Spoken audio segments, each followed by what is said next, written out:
আব্বা, ও আব্বা। বাপ কি? সাকিবের কুরবানি কিনেছে, আমারে কবে কিনবেন? বাপ তোর মায়ের অবস্থা তো জানিসই, চিকিৎসা করতে গিয়ে সব টাকা শেষ হয়ে গেছে। আমি অত কিছু জানিনি, কুরবানি কিনাই লাগবি।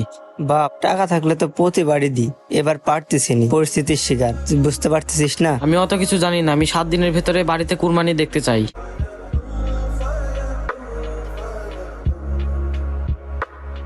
কি রে, পড়তে আসিসনি কেন? কাকা শরীর খারাপ ছিল।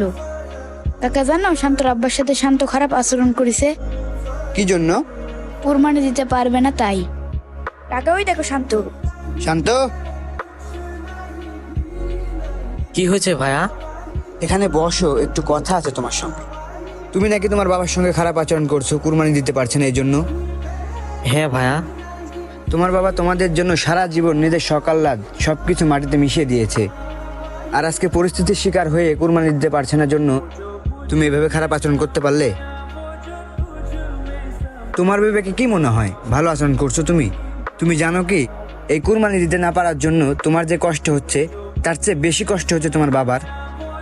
সে কতটা কষ্ট পাচ্ছে তুমি বুঝতে পারোনি। আমি মনে করি তোমার বাবার এই অসহায়ত্বকে বিদ্রুপ না করে তোমার পাশে দাঁড়ানো উচিত, কিন্তু তুমি সেটা না করে তোমার বাবার সঙ্গে খারাপ আচরণ করছো। খুব খারাপ কাজ করছো ভাইয়া, ক্ষমা চেয়ে নিও। ভাইয়া আমার ভুল হয়ে গেছে, আমি এখনই বাবার কাছ থেকে ক্ষমা চাই আসি।